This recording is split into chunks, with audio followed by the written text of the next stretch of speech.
ಯಡಹಳ್ಳಿಯಲ್ಲಿ ಅಡವೇಶ್ವರರ ಮಹಾಸಂಭ್ರಮ. ಊರಿನ ತುಂಬಾ ರಂಗುರಂಗಿನ ವೈಭವ.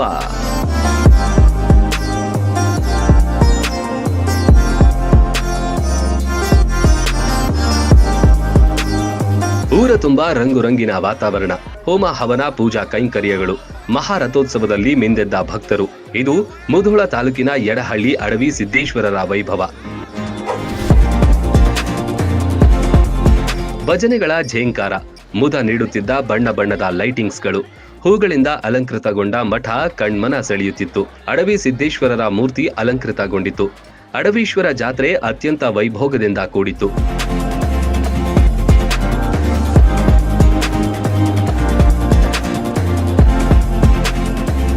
ಮಠದಲ್ಲಿ ಮಹಾಮಂಗಳಾರತಿ ಪೂಜೆ ಭಜನೆ ಬಳಿಕ ವಿವಿಧ ಸ್ವಾಮೀಜಿಗಳು ಮಠಾಧೀಶರಿಂದ ಪ್ರವಚನಗಳು ನಡೆದವು. ಚಂದ್ರಶೇಖರ ಮಹಾಸ್ವಾಮಿಗಳ ನೇತೃತ್ವದಲ್ಲಿ ಭಕ್ತರು ಸೇವಾರ್ಥಿಗಳಿಗೆ ಸನ್ಮಾನಗಳನ್ನ ಮಾಡಲಾಯಿತು. ನಂತರ ಚಂದ್ರಶೇಖರ್ ಶ್ರೀಗಳಿಗೆ ಭಕ್ತರು ತುಲಾಭಾರ ಸೇವೆ ಮಾಡಿ ಭಕ್ತಿ ಮೆರೆದರು.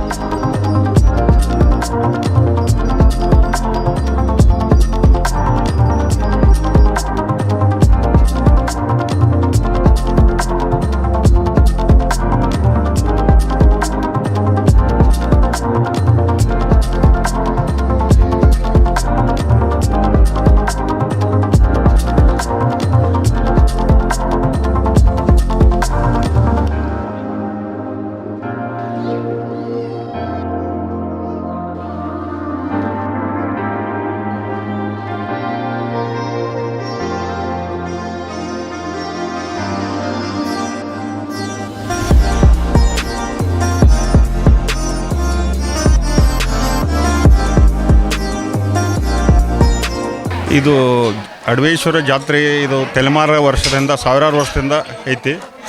ಬಸವ ಜಯಂತಿ ಹಿಡ್ಕೊಂಡು ತೇರಿನ ಗಾಲಿ ತಗೋತೀವಿ. ಅಲ್ಲಿಂದ ಕಾರ್ಯಕ್ರಮ ಚಾಲು ಇರ್ತಾವೆ. ಪ್ರವಚನ ಕಾರ್ಯಕ್ರಮ, ಮುಂದೆ ದೇವರ ಉಡಿ ತುಂಬೋದು, ಓಕಳಿ ಹನುಮಂತವ್ರದ್ದು, ಮುಂದೆ ಅಡವೇಶ್ ಸಿದ್ದೇಶ್ವರನ ರಥೋತ್ಸವ, ಭಾರತ ಹುಣ್ಣಿದಿನ ಪ್ರತಿ ವರ್ಷ ಹೇಳ್ತೀವಿ. ಹಾಗೆ ಹುಣ್ಣಿದಿನ ಹೇಳ್ತೀವಿ. ಪ್ರತಿನಿತ್ಯ ಪ್ರಸಾದ, ಅನ್ನ ಪ್ರಸಾದ ದಾಸೋಗ ಐತಿ. ಮರುದಿನ ದೇವರಿಗೆ ಎಡೆ ಅರ್ಪಣೆ ನಡೆಯಿತು. ಸುತ್ತಮುತ್ತಲ ಸಹಸ್ರಾರು ಭಕ್ತಾದಿಗಳು ಆಗಮಿಸಿದ್ರು. ವಾದ್ಯ ಮೇಳಗಳ, ಚೌಡಕಿ ತಂಡಗಳು, ನಂದಿಕೋಲು ಉತ್ಸವ, ಕಳಶ ಉತ್ಸವ ಅದ್ಧೂರಿಯಾಗಿತ್ತು. ಕುಂಭಮೇಳ, ಆರತಿ ಮೇಳದೊಂದಿಗೆ ಎತ್ತಿನ ಬಂಡಿಯಲ್ಲಿ ಅಡವೀಶ್ವರರ ಮೆರವಣಿಗೆ ಕಣ್ಮನ ಸೆಳೆಯಿತು.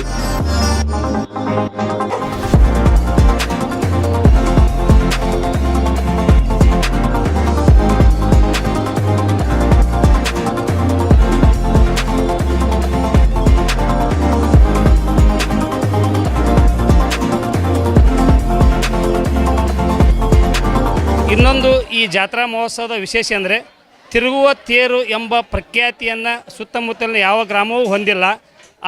ಅಂಥ ಸುಂದರವಾದ ತೇರನ್ನು ಯಡಹಳ್ಳಿ ಗ್ರಾಮ ಹೊಂದಿದೆ. ಆ ಒಂದು ತಿರುಗುವ ತೇರನ್ನು ನೋಡುವುದೇ ಒಂದು ಹೆಮ್ಮೆಯ ವಿಷಯ.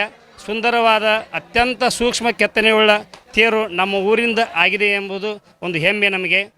ಇಲ್ಲಿ ಹಲವಾರು ಭಕ್ತರು ಪ್ರತಿ ಅಮಾವಾಸ್ಯೆಗೆ ಬಂದು ಶ್ರೀ ಗುರು ಹಾಗೂ ಅಡವಿ ಸಿದ್ದೇಶ್ವರನ ಒಂದು ಕ್ಷೇತ್ರದಲ್ಲಿ ಬಂದು ತಮ್ಮ ಕಷ್ಟ ಕಾರ್ಪಣ್ಯಗಳನ್ನು ಹೇಳಿಕೊಂಡು ಅದಕ್ಕೆ ಸೂಕ್ತ ಪರಿಹಾರವನ್ನು ಶ್ರೀ ಗುರುವಿನ ಮುಖಾಂತರ ಪಡೆದುಕೊಂಡು ತಮ್ಮ ಜೀವನವನ್ನು, ತಮ್ಮ ಸಮಸ್ಯೆಗಳನ್ನು ಬಗೆಹರಿಸಿಕೊಳ್ತಾರೆ ಎಂಬ ಭಾವನೆ ಪ್ರತೀತಿ ಈಗೂ ಕೂಡ ನಮ್ಮಲ್ಲಿ ಇದೆ. ಕಳಶ ಪೂಜೆಯನ್ನ ನಡೆಸಿದ ಬಳಿಕ ರಥೋತ್ಸವಕ್ಕೆ ಕಳಶ ಅಳವಡಿಸಲಾಯಿತು. ಅನ್ನ ಪ್ರಸಾದದ ಪೂಜೆ ಕೂಡ ನೆರವೇರಿಸಲಾಯಿತು. ಮಠದಲ್ಲಿ ಭಕ್ತರು ಶ್ರೀಗಳ ಆಶೀರ್ವಾದ ಪಡೆಯುವ ದೃಶ್ಯಗಳು ಕಂಡಿತು.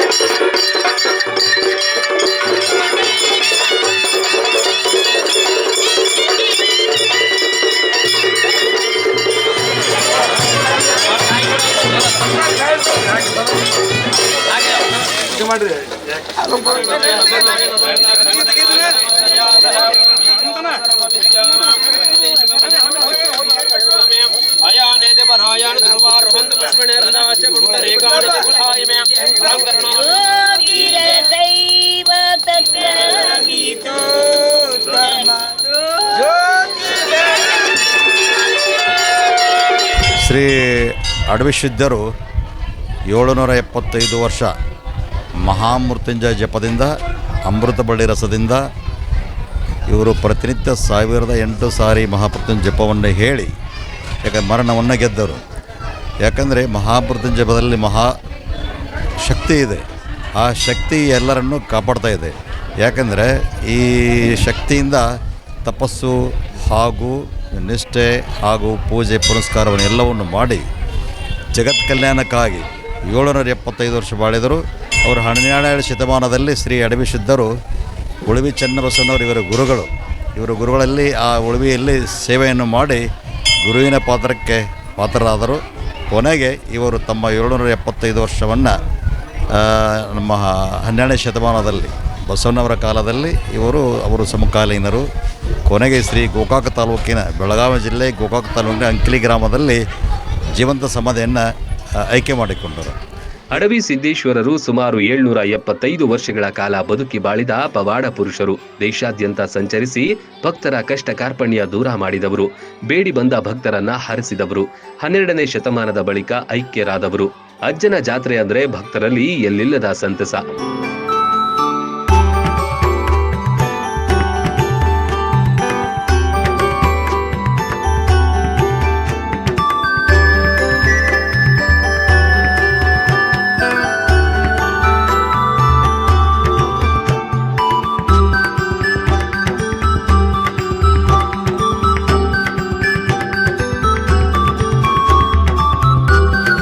ರಥೋತ್ಸವದ ದಿನವಂತೂ ಸಂಭ್ರಮ ಮತ್ತಷ್ಟು ಹೆಚ್ಚಾಗಿತ್ತು.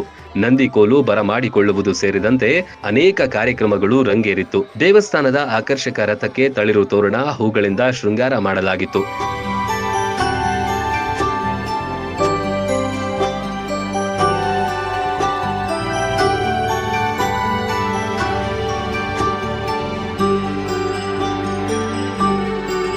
ನಂದಿಕೋಲು ಹೊತ್ತು ತಂದು ಸಿದ್ದೇಶ್ವರರ ಮೂರ್ತಿಗೆ ಪೂಜೆ ನಡೆಸಿದ್ರು.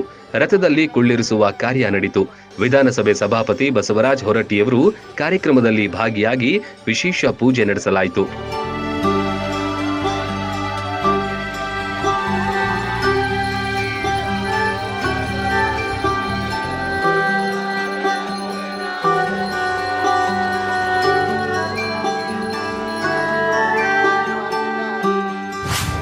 ತಿರುಗುವ ತೇರಿನ ಪವಾಡಕ್ಕೆ ಮನಸೋತ ಭಕ್ತರು. ಅದ್ಧೂರಿ ಮಹಾರಥೋತ್ಸವದಲ್ಲಿ ಮಿಂದೆದ್ದ ಭಕ್ತ ಸಾಗರ.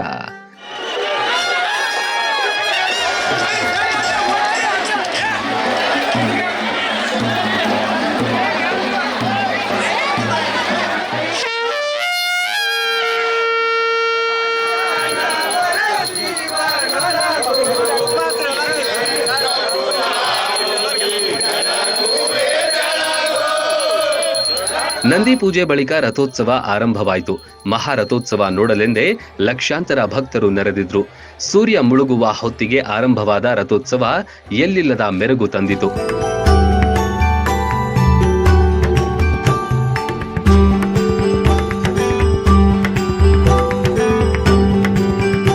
ವಿಶೇಷ ಅಂದ್ರೆ ತಿರುಗುವ ತೇರು ಅಂತಾನೆ ಇದು ಪ್ರಸಿದ್ಧಿ ಪಡೆದಿದೆ.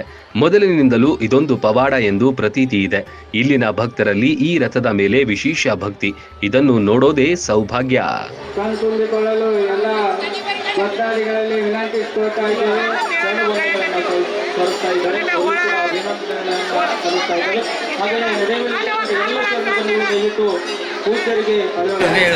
ಮೊದಲು ಶ್ಲೋಕ ಹೇಳ್ತಾನೆ.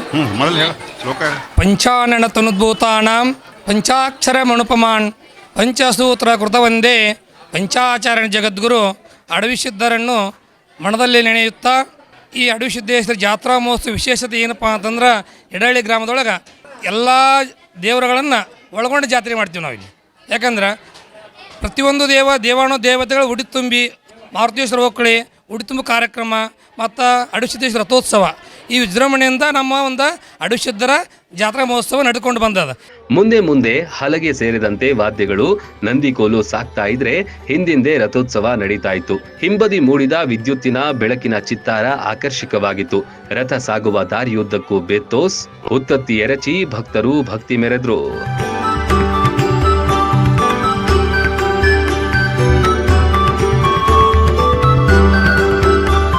ರಥೋತ್ಸವ ನೋಡಲು ಮಾಳಿಗೆ ಮೇಲೆ ನಿಂತಿದ್ದು ಮೊಬೈಲ್ನಲ್ಲಿ ಮನೋಹರ ದೃಶ್ಯ ಸೆರೆ ಹಿಡಿಯುವುದು ಕಂಡುಬಂತು. ಅದ್ಧೂರಿ ರಥೋತ್ಸವಕ್ಕೆ ತೆರೆಬಿತ್ತು. ಬಳಿಕ ಹೊರಟ್ಟಿಯವರು ಕುಟುಂಬ ಸಮೇತರಾಗಿ ದೇವಸ್ಥಾನಕ್ಕೆ ಭೇಟಿ ನೀಡಿ ಪೂಜೆಯಲ್ಲಿ ಭಾಗಿಯಾದರು. ಗ್ರಾಮಸ್ಥರ ಜೊತೆ ಕುಶಲೋಪರಿ ವಿಚಾರಿಸಿದ್ರು.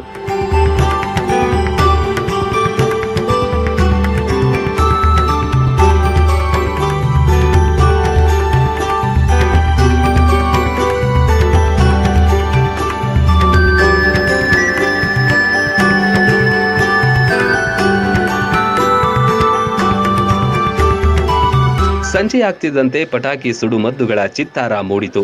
ಬಾನಿನಲ್ಲಿ ಮೂಡಿದ ಚಂದ್ರ ಮುದ ನೀಡಿದ. ಶ್ರೀಗಳ ಕುದುರೆ ಸವಾರಿ, ಭಕ್ತರನ್ನು ಹರಸುವ ದೃಶ್ಯಗಳು ಸೊಗಸಾಗಿತ್ತು. ಆಗಿ ಹುಣ್ಣಿಮೆ ಪ್ರಯುಕ್ತ ನಡೆದ ಈ ಜಾತ್ರೆಗೆ ಸಹಸ್ರಾರು ಭಕ್ತರು ಸಾಕ್ಷಿಯಾದರು. Run TV news, Yadahalli.